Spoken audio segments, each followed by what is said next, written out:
Welcome back. This is the Dixon Leadership, the Young Leading Edition, and today we're going to be having Mr. Rahim. Okay, okay,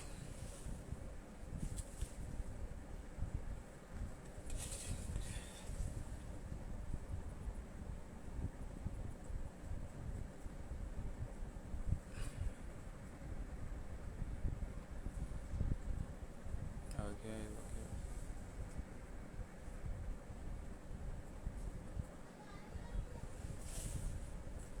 Okay, welcome back, guys, and thanks again for joining. Today we're going to be having Mr. Rahim Sabre. He's going to be speaking on developing. Really, it's going to be like an interactive section. We're not going to really be. He won't be talking too much. Okay, he just joined us now. Okay, okay.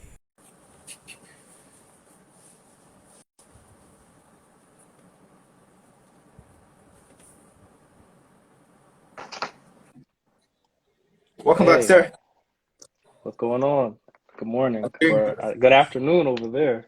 Good afternoon. I think okay. It's evening right here in Good Africa. evening. Yeah, Yeah, thanks very much. Thanks so much for accepting my invitation. I'm very grateful. I'm absolutely, absolutely. so grateful. Okay, I'm coming. Let me. Okay, okay. So I'm going to read your introduction and then we'll start. Okay, please help me pronounce your name. I don't make a mistake with it. Say it again. Your name. Could you please help me pronounce your name? Rahkim. Okay, Rakim. Okay, very Yep. good. Good. Okay, Mr. Rakim is an emerging leader in financial empowerment. He's a TED speaker, best-selling author of the book Financially Irresponsible, and co-founder of the non-profit and Extended and International. He wears many hats as juggles between life coach, educator, mentor, and a friend. He will leave you feeling empowered no matter the topic. He's an active leader in his community, advocating for financial empowerment through the various interviews, public publications, podcasts, talks, and his own published works. He's also an advocate for ending homelessness through his organization and an extended hand. Through his work, he inspires others to embrace limitless mindset by believing the impossibility of impossibility. That is Mr. Akim. Welcome back, Yes. sir. Thank you. Thank you. Okay, so I was talking to Mr. Normally, what we do is I basically just allow speakers to speak, but this time it's going to be quite different. So it's going to be very interactive. So the first question I want to ask is, so Rahim, what do you understand by entrepreneurship? What's your own definition of entrepreneurship? So entrepreneurship is really kind of like the establishment of systems relating to owning and operating a business. Um, Entrepreneurship is self-sufficiency, right? Like it's not relying on somebody else to dictate or to guide what is your financial path. Hmm. Okay, so I'm going to be asking a very deep question. So you might Yeah, no it's problem. quite deep. Okay, so if you could travel back to the day of your startup and have 50 minutes with your former self to communicate any lessons you've acquired with the intention of saving yourself mistakes and headache, what would you tell yourself? So I would not avoid the mistakes and headaches because I think that would change out the trajectory of life, right? I Those mistakes and headaches have taught me what it is that I need to know to advance. Um, if I was to be able to go back and speak to myself, I think the conversation would more be along the lines of letting myself know that everything is going to be okay. Letting myself know, get started sooner. Don't worry about the noise. Stay focused on, what your mission is. I think there's a lot of things that I've done later in life that I would have started earlier if I had that confidence, that reassurance, that mentorship. And so, knowing obviously that going back in time, speaking to myself, I wouldn't be able to be a long-term mentor, but I would leave a foundation that doesn't spoil what are the obstacles and successes that I would encounter, but would leave a foundation for me to follow through with more confidence, certainly a high level of self-esteem and reassurance around what are my goals and aspirations. Wow, wow. Okay, so now you've come this far, Mr. Kim. You've come this far, and I think it's something that needs to that you've worked hard to come this far. You really worked hard to come this far. And they say mindset is everything. Looking at your achievements, what the sort of mindset you had growing up? What is the mindset you had, and where at a certain point in life did you have to actually stop some certain thinking? And what was it when you stopped it? And what were thinking you actually cultivated? What habits were you cultivating at a certain point of your life? Yes, I agree. Mindset is everything. I would say 99% of my success is based off of mindset. Certainly, the 1% of the work is it's the work that's necessary. Um, with that, I think my mindset has always been a limitless one. I'm somebody who's very determined, somebody who's very stubborn. If I want something, then I'm gonna do what it is that I need to do to get that thing. And my last name Sabre means perseverance. And Wow. so yeah, so when we talk about living up to the name, that's something that was instilled in me. Persevere. My grandfather used to say, a Sabre is someone who perseveres until the job is done. And so, carrying that with me through entrepreneurship, through, academia, through just life really around any of the goals that I set for myself to accomplish, and saying that, you know what, like I'm not done yet. So keep pushing, keep working. Some days are good, some days are not so good. And, you have that space in between. So that's been a constant in my life for as long as I can remember. We talk about mindset shifts, things that might be different from the way that I experienced life growing up. Certainly around financial education. That wasn't something that we talked about in the household. That's something that I've developed a passion around. That's something that I've developed a passion around educating others on. And so, financial success is hugely reliant on your mindset. How you view money, what is your relationship with money? What do you feel in terms of your deserving of wealth and money? And that's been something that has had to change gradually over time based off of being exposed to different variables, different ways that people manage their money, different educational strategies around managing money. So, that's something that is, in the totality of my 31 years on this planet, right? That is one of the more recent, more new changes in mindset, but certainly very aligned to what it is that I started off talking about in terms of that limitless and abundance mindset. It's very easy to make that switch once you realize what's out there and what needs to be changed. If you're already feeling like, you know what, I'm deserving of whatever it is that I want. So I'm going to figure out however to make that happen. Wow. Wow. Wow. Okay, so for me, it looks like your name is actually working for you right now. So, so the next question is, I would like to put it now. When I read your profile, and then it showed that you actually grew out of the ashes. Now, we are here in Africa, and I believe from other people in Asia, in Europe, are watching this up to now.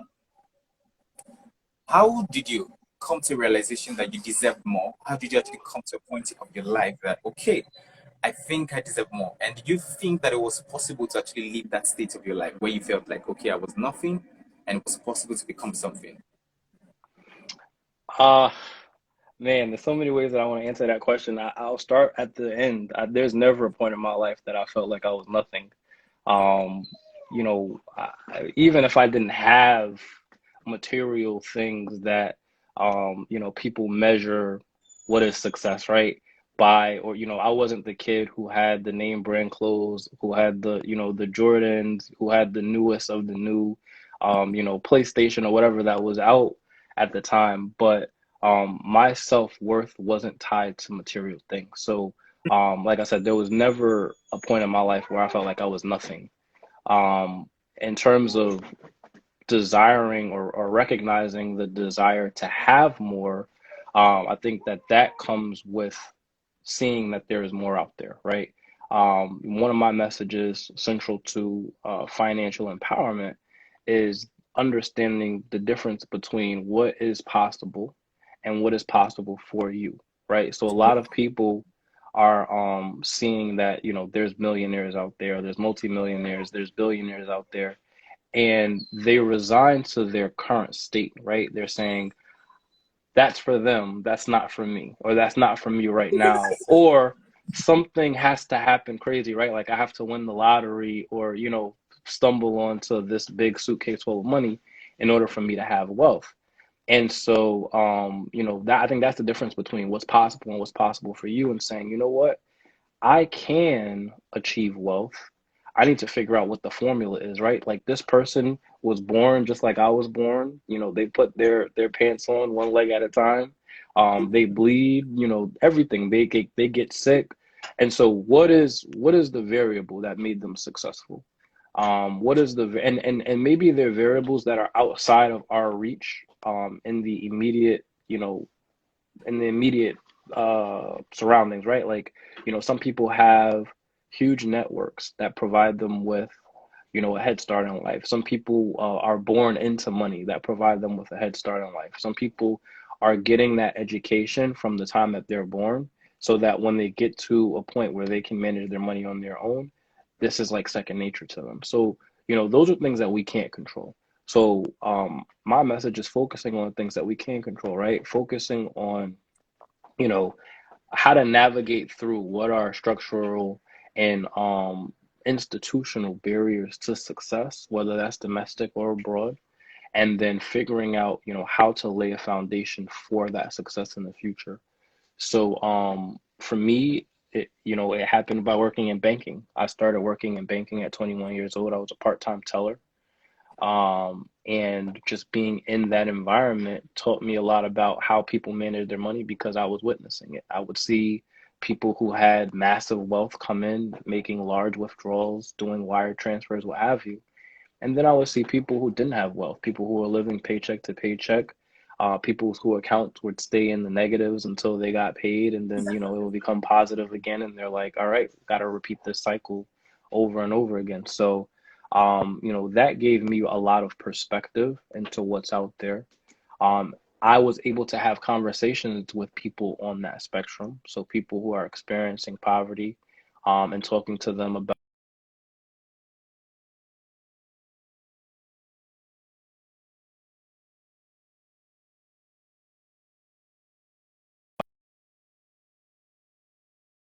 how do you have, you know, what did you do in your life, you know, and this extends into, you know, the partners that they choose, the business that they start or don't start, their education, how they use or don't use credit, how they choose to use and leverage debt, how they, down to something as simple as how they break up their accounts. You know, like some people just have one checking account, one savings account.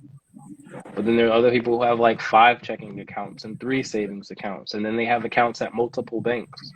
And so, you know, there is definitely a disconnect in what education looks like around how to use these tools to your benefit.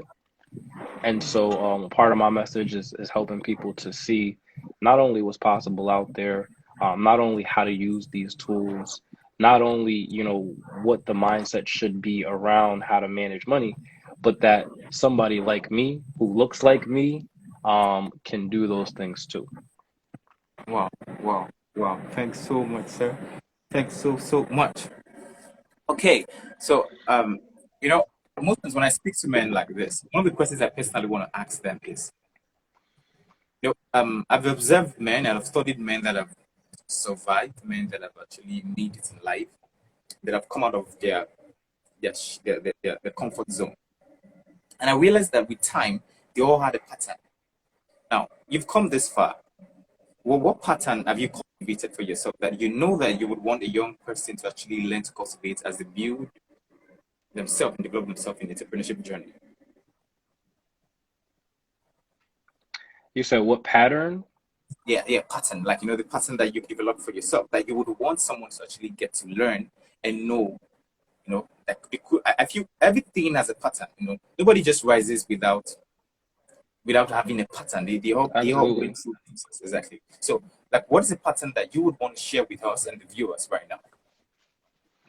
There's a couple. I would say first, always be learning, right? So having a continuous improvement mindset is important. There are a lot of people who are my age who have not picked up a book since high school or college, who have not read a book since high school or college, right? That's a problem. How are you getting your education? You know, how are you challenging what is your worldview? I'm somebody who the emphasis placed on traveling and reading was always something that I'd received from a young age. My grandfather used to say the best education in the world is traveling first and Wow. reading second. So I've done both. I've been able to travel internationally. I've been able to travel domestically. I've been able to read.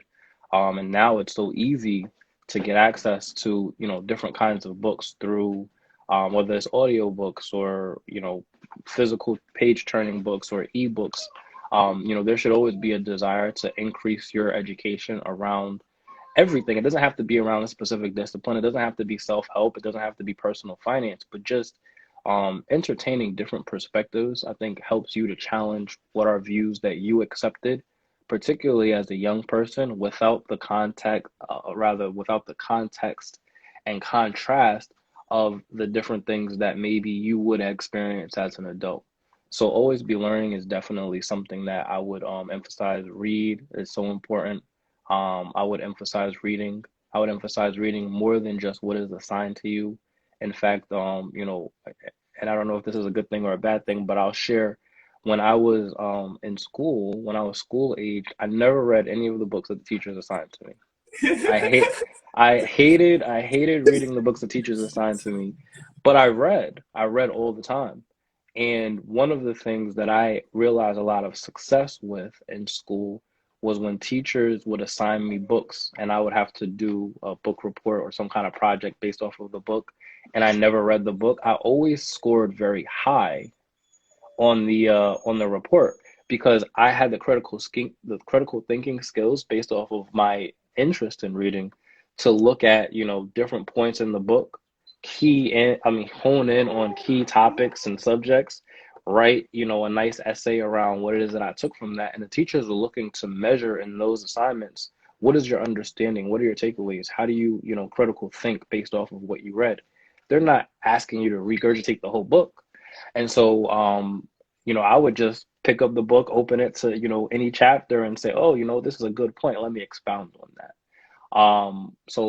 You know, I think that's a funny but relevant story in that, you know, the assigned books to me weren't necessarily books that made a difference in what is my education, but I was reading frequently on my own and reading well above what is my you know, grade level, right? I was reading sophisticated text around history, around politics. I was reading sophisticated text around science, religion, spirituality.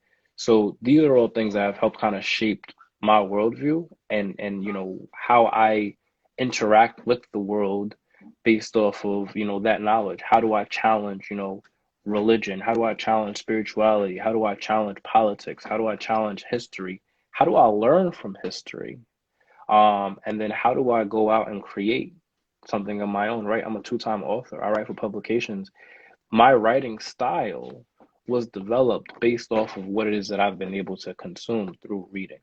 So I think again, the answer to the question is definitely always be learning, definitely read, be patient, be kind to yourself, understand that it's not gonna always be an uphill, you know, a rather uphill trend, right? Like it's not gonna always be good, good, good, good, good. There's gonna be times where it's bad, and you have to have like the mental stamina to really Mm. go after, you know, what it is that you're looking to go after, despite the variables or the noise or, you know, waking up one morning and feeling like not doing it. I mean, I experience that all the time. But you have to do it sometimes. You have to go out there, you have to produce. And I think, you know, young entrepreneurs, you know, this is a very special generation. Mm. The most recent generation, Gen Z, because they've grown up with access to the internet. They've grown up just, you know, not knowing anything else. And so you have the world at your fingertips from a very young age, you know, through, you know, tablets and smartphones and what have you, through social media. You have access to whatever it is that you want to know.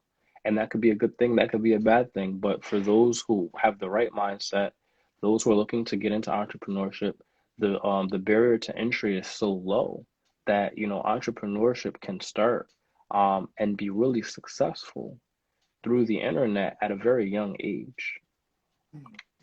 Wow, wow. I'm being carried away already. I'm really enjoying this. Okay, so well, while you were talking, you made mention of the fact that it wouldn't be all good, good, good, good, good. And how have you been able to manage the times, the valley times?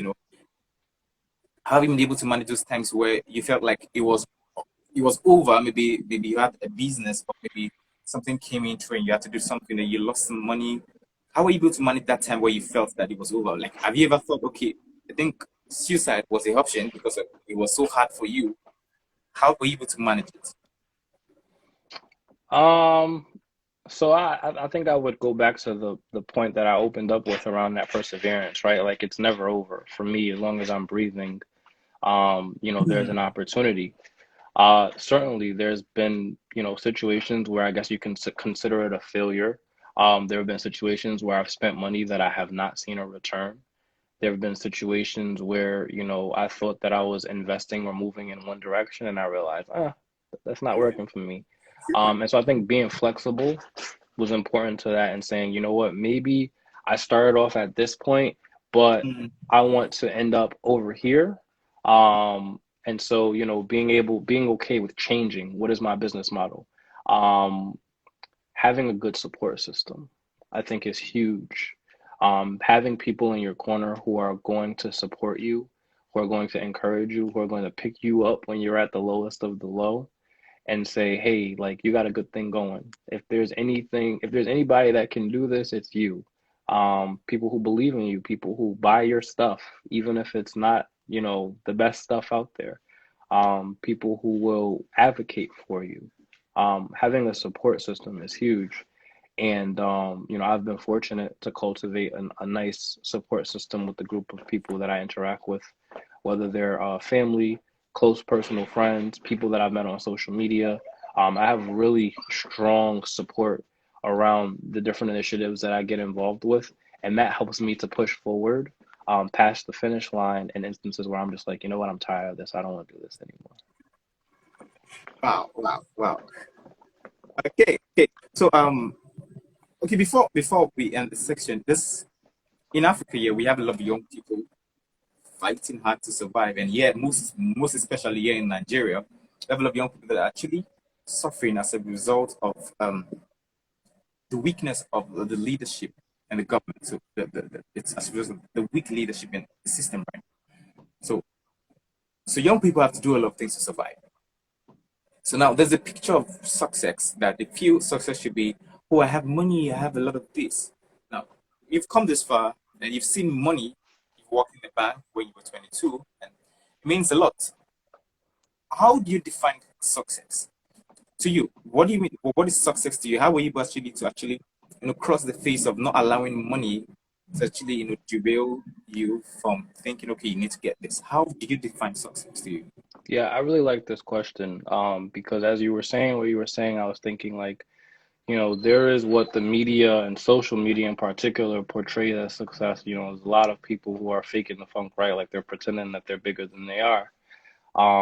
And success to me is being able to be authentic, right? Like if it all ends today, can Mm, you walk away from this saying, I was a good person.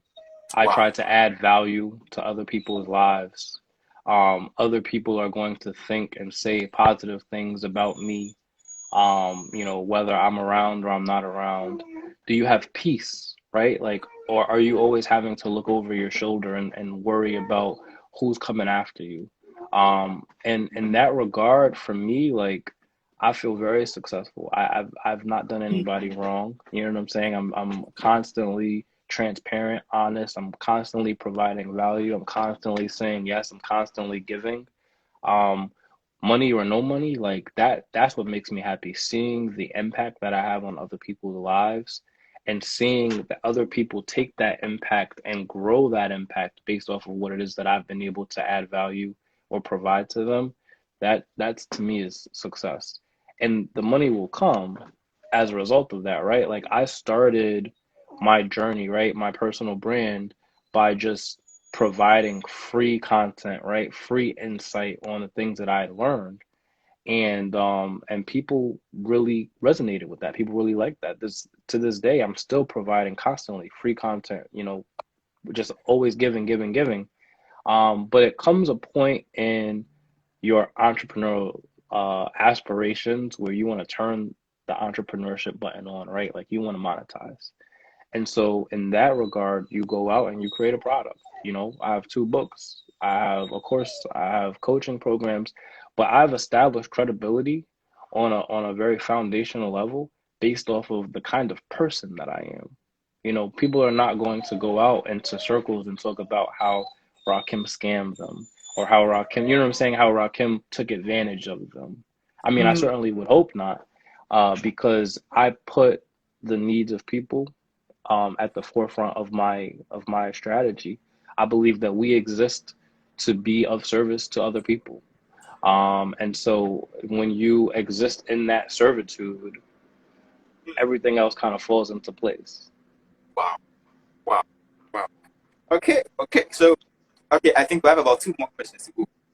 Yeah, Another no question problem. is, um, now we have a lot of young entrepreneurs in the world today, and then I've studied the system, and I checked the US, I checked Europe, I checked Asia, and I realized that majority of the developed countries are surviving on the shoulders of actually entrepreneurs because somehow young people have been able to harness what they found inside of them and then use it in developing their nation and then themselves as an individual.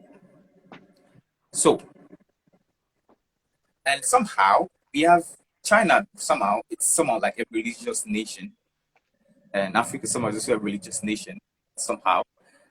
Now, what is the impact of your faith in your success? How is your religion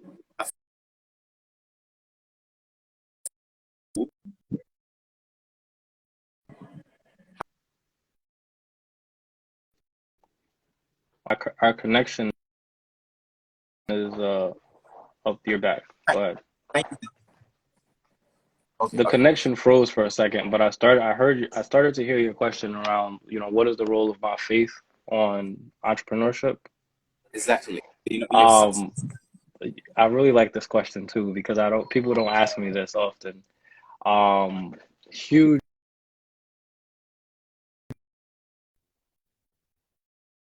um, I grew up in a Muslim household, so my family's Muslim, and my faith foundationally is based off of what it is that I learned through Islam. I do not uh, practice Islam in the way that I did when I was growing up. But I do believe that there is a higher power. I do believe that with that higher power, we have the ability to create and manifest things on this plane of existence. I do believe in infinite possibilities out there. And so that all feeds into what my success looks like, right? Like if I believe that anything is possible, then I'm certainly not going to stop and settle for the bare minimum, right? Um, I do believe in and recognize and honor my ancestors, the people that came before me, and their influence and their presence in the success of what my life looks like today, and recognizing that they are a part of me and I'm a part of them, right? So one day I'm going to be an ancestor to somebody else. And so it's important to cultivate and build that relationship. Man, I'm getting chills talking about this because I don't often talk about this. Um, I don't often talk about this at all, but I will say that I received confirmation and in my mission to educate and empower people financially, particularly around the publishing of my book, that was aligned to my life's purpose and my mission. And so I feel like the abundance that I'm experiencing, the barriers that have been either lifted or that I have had the strength to bulldoze through have been assisted by, what is this divine Wow. purpose in life, right? By my ancestors and, those who came before me because I'm not doing my work. I'm doing my ancestors' work. And you know, I can't take or accept the credit for everything that I've done based off of the merit of me alone. Like, you know, there's an army behind me helping me to accomplish these things, not only for myself and for the people that live alongside of me, but for future generations. So the answer to your question is it has 100% to do. My faith has 100% to do in what my success in the role of you know, business looks like for me. Wow. Wow. I don't know. I think I need to clap. I think I need to because so I'm a religious person, and it's I'm studying philosophy at the same time. I'm studying religion in school, and somehow I've realized that majority of the success we have in the world today, they all were birthed out of religion. Even though somehow science claims that it's a dogmatic thing, the fact that we just believe in. But I feel that now listening to you to actually saying that your faith has had a very large impact in your success. It's something that I believe every young people to actually take note of. And thanks very much for saying that. Thanks so much for saying that. So now the last question is this: you're growing old now. You've been young before, and then you're growing old.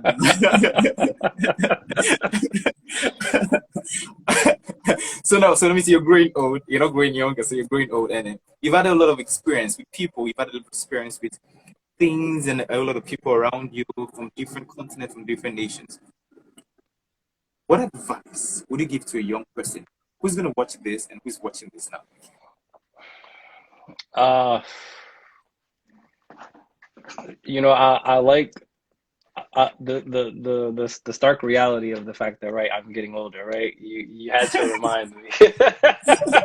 But I would say that, you know, my success is based off of recognizing that, you know, there's nothing new under the sun, right? That Wow. it's not just Rakim waking up in the morning and saying I'm going to be successful. I have had guidance. I've had the influence of my elders. I've had the influence of, like I had just shared, my ancestors, right? Those who came before me. And so I would say that young people should connect with those who have the knowledge and the wisdom to guide them. Um, and you know, embrace that, because they're my grandfather used to say, advice is free, experience you pay for, right? Wow. And so you're spending time and energy going through the different obstacles and lessons that somebody else could help you avoid based off of their own experiences. And so one of the things that I'm very passionate about in my work is mentoring.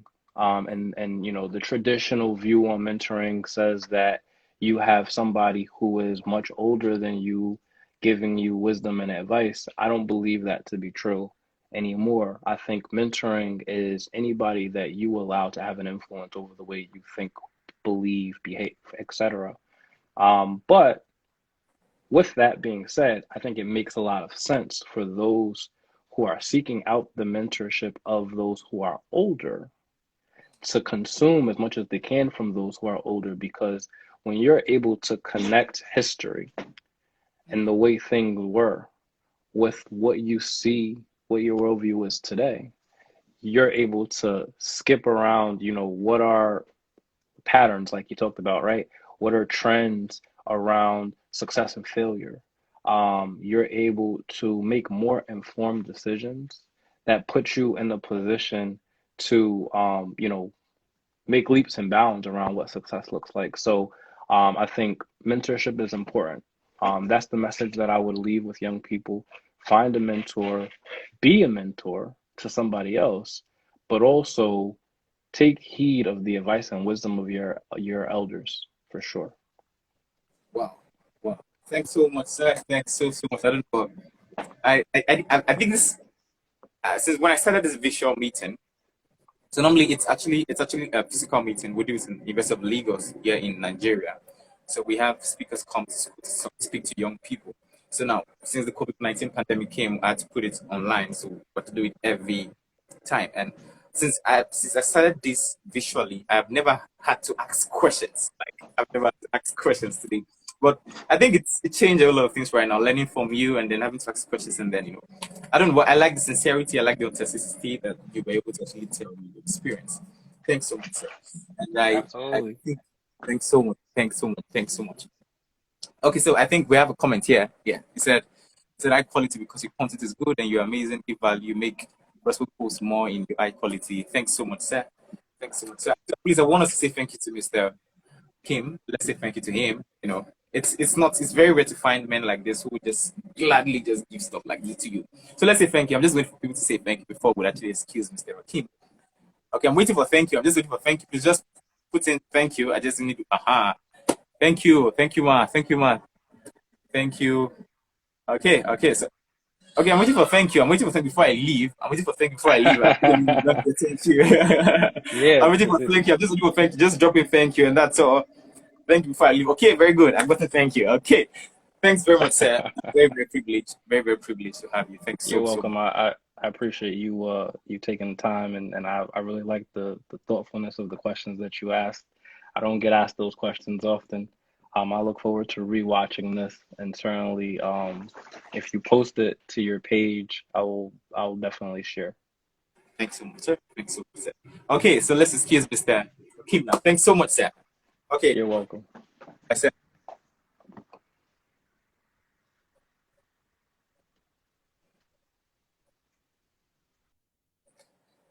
okay, guys, thanks very much for joining. And I want to thank, okay, who do I have? And I want to thank, she's renewed in Christ, Mr. Rakim, thanks so much. And thanks so much to P. Do Lives. Thanks so much, sir, for joining. I want to say thank you to the Sweet P. She's in my court and Speak for Gold. And thanks to the Love Partner. Thanks to Classy. Thanks to Jackie Classy. Thanks very much for joining. I'm very, very grateful. Thanks so much. We're going to have a next session next Saturday, and we'll be talking about the power of choices. So please join me next Saturday, and then we'll be blessed. Bye.